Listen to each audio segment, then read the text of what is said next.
So here it goes. First, relationships. The essence of life is relationships. No matter what business you go into or job you'll have, personal relationships is the key. And remember, be very, very careful not to be so involved in social network that you lose sight of the face-to-face relationships with people. That is the key. Face-to-face relationships. There's a story about the Chinese and the cookie jar theory. Chinese put the grandfathers in a big room, and they put the children around them. And they are asking one question, and they say, "Grandfather, what is the secret to good, solid relationships?" "What is the secret, Grandfather? Tell us." The grandfather says, "Relationships are like a cookie jar. If you take the cookie out of the cookie jar and don't put a cookie back in the cookie jar, you'll lead to an empty cookie jar and an empty relationship. Greed will kill you. This life I've learned, to be greedy, you're destined to fail. In the business world, leave a little on the table. Don't be greedy. In your personal relationships, don't be greedy. Remember this, because in the future, you'll find that every broken relationship you have in this life, you'll find out that somebody took the cookies out of your jar. You'll end up with an empty cookie jar and an empty relationship. You got to be very careful. What I've learned about the character of people. The true test of a human being's character is how he treats people in his life he doesn't use. The true test of a human being's character is how he treats people in his life he cannot use. You know, you'll get, in the business world, everybody treats the presidents and the vice presidents with respect and dignity. But how do you treat the secretary? The guy parks your car. The little lady that pours water into the plants. How do you treat those people? That's a true test of the character of a human being. In coaching, everybody treats the first team great. But you're judged, in my mind, on how you treat the people that don't play. How you treat those guys that don't play is a secret. And I'll tell you one thing, I've learned through all these years that people will watch you and they will judge you on one single fact. How you treat people in your life, you cannot use. Remember that, because that's a big deal. Then I learned that you'll have to build a program sometime or a team someday. What I've learned about building a team, you surround yourself with good people. You win with character, not characters.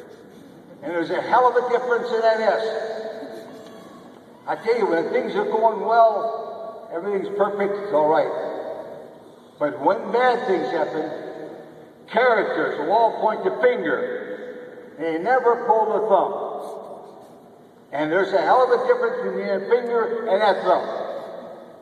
Because I promise you, when bad things happen, characters will come out and get you. Not only that, characters will get you beat.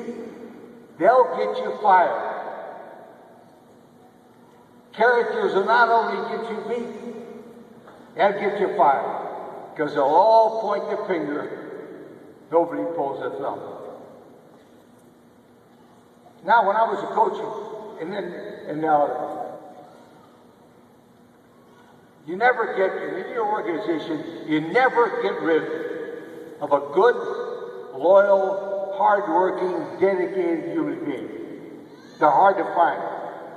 Like in football, you put him at tackle, and he can't block the end, so you move him to guard. He can't block the guys in the middle, so you put him at center. He can't block the guy in center. So what do? You take him to all the banquets with you, introduce him. That's my football player. Because let me tell you something.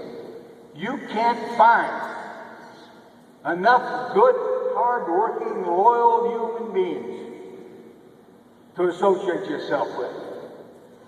And when you find one, keep them.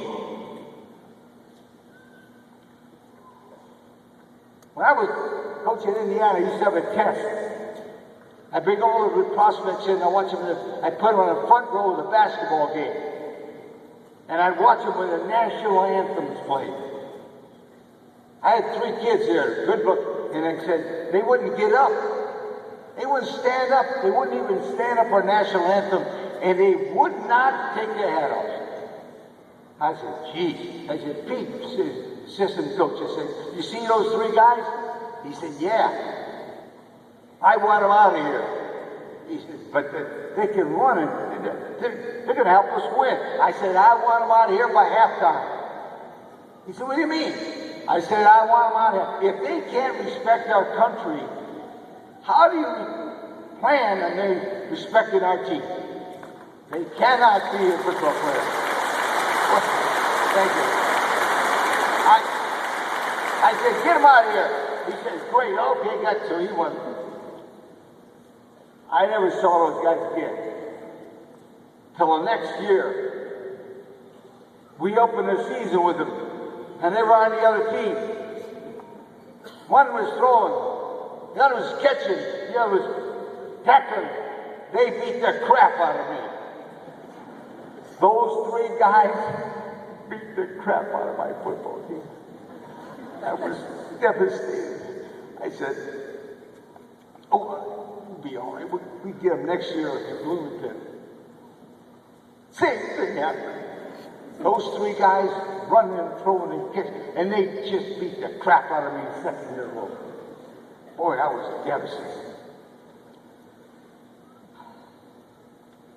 3 weeks later, one was called for rape, one was called for assault, one was caught for robbery, and they kicked him off that football team. And let me tell you something. My friend was a good coach and a coach of that team, a young guy. And they kicked him off the coaching. That coach never coached another game in his life. Never coached another game in his life. You know why? He prostituted his integrity to win a few lousy football games by getting those kids on his football team. Let me tell you, you never prostitute your integrity to get a job or to keep one. And you might be just.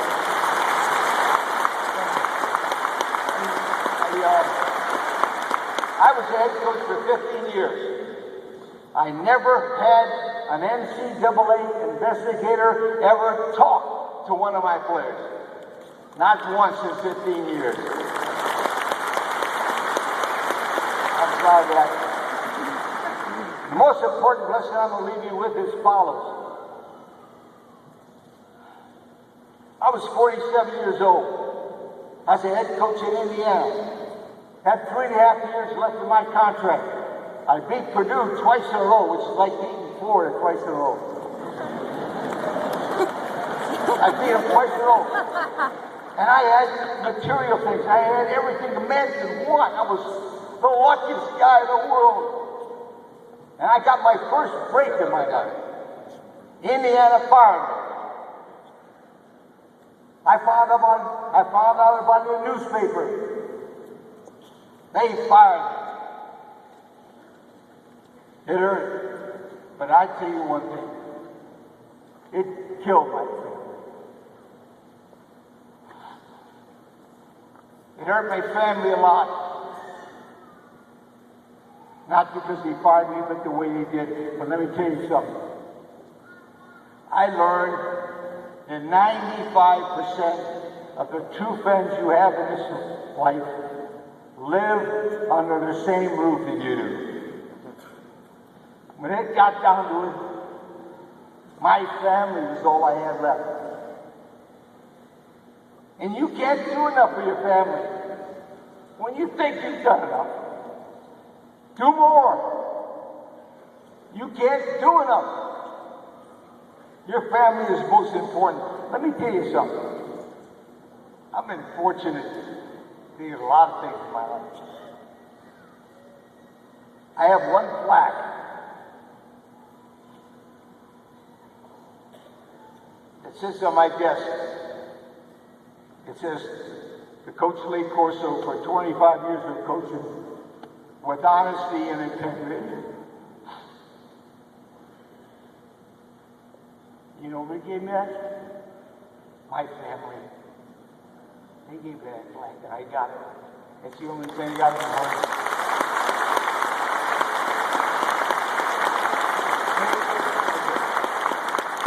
Remember, never prostitute your integrity to get a job or to keep one.